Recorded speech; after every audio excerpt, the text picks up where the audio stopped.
Días, soy María Liliana Cebáez Polanía, estudiante de la Maestría en Educación de la Corporación Universitaria Minuto de Dios.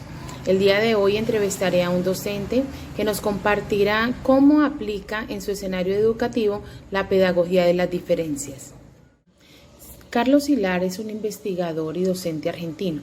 ¿Qué opina usted sobre la inferencia que realiza él sobre la crisis de la normalidad, es decir, el diferencialismo en fervor del contexto educativo? Que hago respecto a la crisis de la normalidad tiene que ver con esa capacidad o ese llamado que nos hace el investigador, de esa capacidad que debemos tener nosotros los docentes de leer el contexto, de saber movernos en las situaciones que nos plantea el mundo, de poder diseñar estrategias que permitan incluir a los estudiantes y adaptarse a las situaciones que se están presentando. No es esa crisis tiene que ver como nosotros hemos crecido en este mundo, pero resulta que ya no es así, ya no es igual, y por eso tenemos que transformar nuestras prácticas educativas para que sean acordes con esa nueva realidad. Yo escucho hablar mucho de identidad, pero prefiero utilizar el término diferencialidad. Cuando escuchamos el término identidad hacemos referencia, como lo indica su etimología, a lo que es igual, a lo mismo, es decir, a lo que buscar esas características, gustos, necesidades, prioridades, ideología, raza, que me hace similar con otras personas. A mi manera de ver, esto ha sido siempre el inicio del totalitarismo, puesto que lo que interesa son los que son mis similares. El contrario no importa, importa los que le guste mi equipo, lo que tienen mi color de piel, los que piensen lo mismo que yo. Los demás están por fuera o son mis archienemigos. Prefiero entonces utilizar el término diferencialismo, porque de entrada se centra en reconocer al otro como diferente y valorarlo por ello.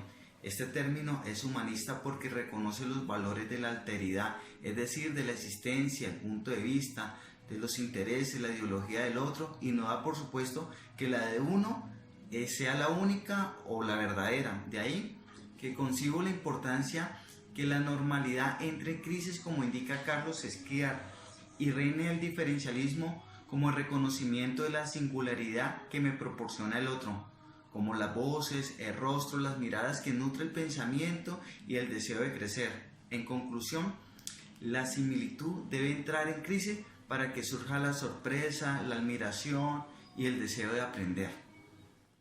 Desde su experiencia docente, ¿considera que la relación entre poder y saber en ocasiones genera competitividad y desigualdad entre la población educativa?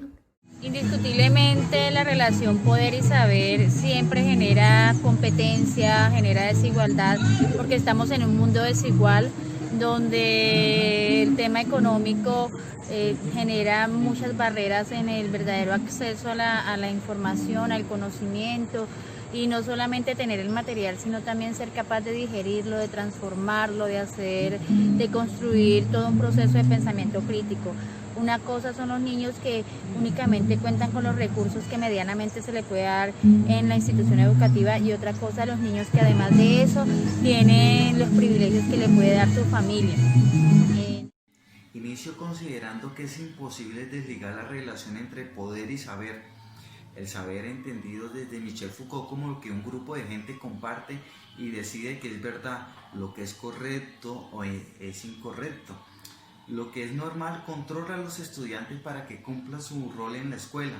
Así que de esta manera los estudiantes normales, es decir, los que son buenos, tienen el poder, y la normalidad implica excluir a aquellos estudiantes que no son buenos. Y como enseña Michel Foucault, el poder está presente en cada entramado o cuerpo social, los micropoderes, puesto que cada persona hace uso de su poder en su contexto y en su situación. En la clase siempre va a existir una relación de poder y una competencia por él. Cuando el maestro dicta, y todo lo que significa esa palabra dictar, cuando él dicta una lección, ejerce una situación de autoridad. Eso que vos no sabes, lo sé yo, y es mi obligación enseñarlo y verificar lo que lo aprenda. Igual cuando el estudiante pasa el examen, de manera tácita se excluye al que no pasó, porque el que no pasó no está normalizado, validando así la competencia en el aula. Por eso es importante que el maestro estimule el diálogo y haga siempre de la escucha la resistencia a la desigualdad y a la normalización. ¿Considera usted que la educación conductista genera desigualdad dentro del aula de clase? Indiscutiblemente, en mi parecer, en mi criterio, una educación conductista sí genera desigualdad en el sentido en que no permite que afloren esos pensamientos, esa diversidad que indiscutiblemente hay en un aula de clase o en cualquier comunidad, porque pues todos somos diferentes, tenemos distintas maneras de ver el mundo, distintos deseos, necesidades. Entonces, cuando se da una educación de esta manera que busca regir y darle una forma homogénea a las personalidades de los estudiantes, pues es desigual porque no va a atender a las necesidades individuales y va a hacer que no pensemos en sujetos, sino simplemente en seres que tienen unas iguales necesidades y no miramos las diferencias. Sí, consideramos el conductivismo como ese proceso de enseñanza-aprendizaje de un reflejo condicionado, es decir, esa relación entre el estímulo y la respuesta. Entonces la educación conductista pretenderá gratificar a los que son capaces de llegar a la respuesta que el maestro desea.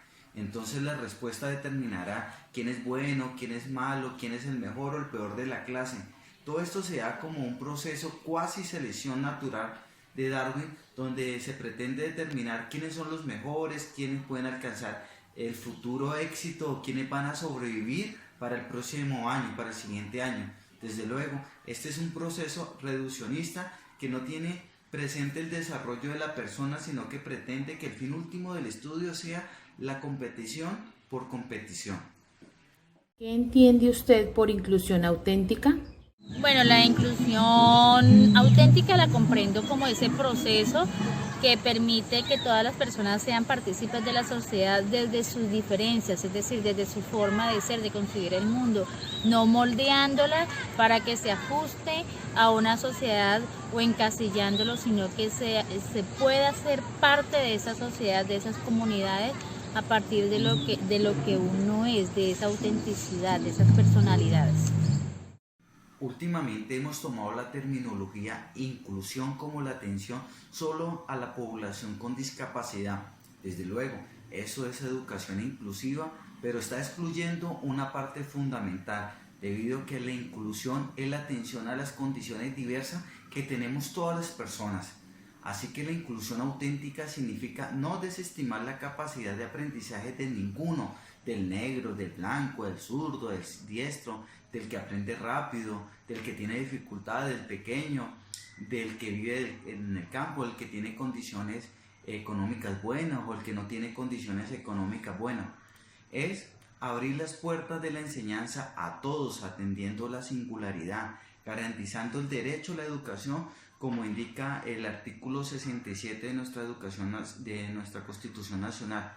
De esta manera, inclusión auténtica es reconocer, es abrir las puertas y alojar al estudiante, que es un ser humano con rostro, con nombre propio, aspiraciones y necesidades individuales.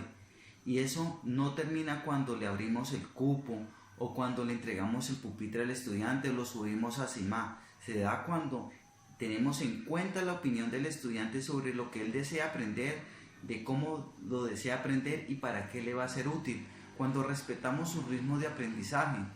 Todo lo contrario con la figura de la educación de Platón, del carro alado, donde deja ver a los caballos únicamente lo que el maestro le interesa enseñar. Al contrario, es concebir a cada estudiante como una obra de arte, que es valiosa en sí misma y a la que le debemos cuidar de manera particular. Desde el PTA hemos promovido la idea de Silvana Corso, que nos enseña que no debería existir una educación o una escuela inclusiva, porque una educación de calidad debe responder a las necesidades de todos los estudiantes, como lo indican los objetivos del desarrollo número 4, y porque educar a todos no es educar a cualquiera, es responder a cada estudiante desde su individualidad. ¿Qué entiende usted por educación liberadora? Bueno, la educación liberadora es aquella educación que forma o permite la construcción de pensamiento crítico. ¿Qué se entiende o qué se entiende por esto? Es esa educación que le permite leer la realidad, analizarla, debatirla, construirla y poder aportarle al mundo desde su perspectiva, desde sus realidades, transformar su comunidad, participar.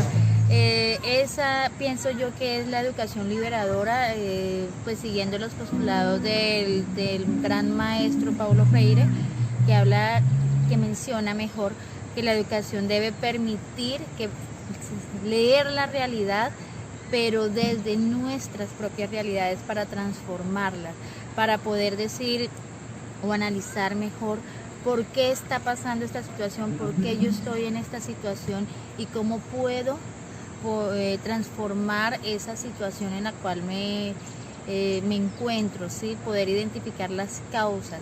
Ese es el pensamiento crítico, el que nos permite analizar, comprender, y en ese sentido la educación sí es liberadora, en la medida que nos permite explorar y transformar y no encasillarnos para poder encajar en una sociedad desigual.